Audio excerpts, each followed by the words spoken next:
Sa bagong Pilipinas, iba't iba ang dinaranas. May lungkot at saya, ngunit ang laging mahalaga ay ang pamilya.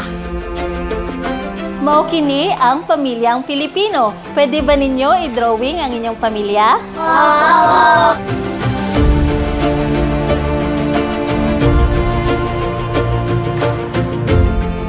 Iba't ibang mukha, iba't ibang uri. Pagmamahal ang namumutawi. Pamilya ay lubos na tinatangi. Ano man ang pamilyang kinabibilangan, sa katatagan at kasipagan, nakasalalay ang pamumuhay na masasabing matiwasay.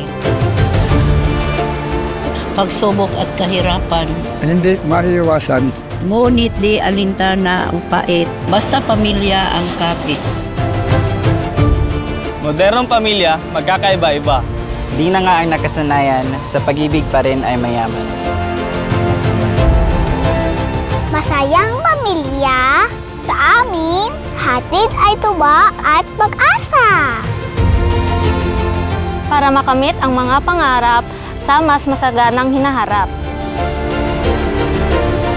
Sa pagkamit ng magandang kinabukasan, Pamilyang Pilipino ay may katuwang. Ang masisigasig na lingkod bayan, nasa anumang pagsubok ay sandigan. DSWD Angels in Red Vest. parte ng bawat pamilya. Nagbibigay halaga kahit sino ka pa. Pambihirang malasakit ang hatid nila. Sa pamilya ko, Pamilya mo, Pamilya natin.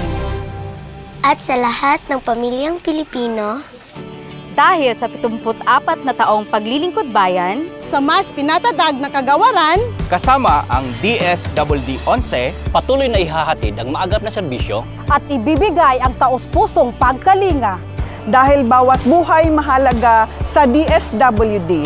At bawat pamilya ay mahalaga Sa bagong Pilipinas.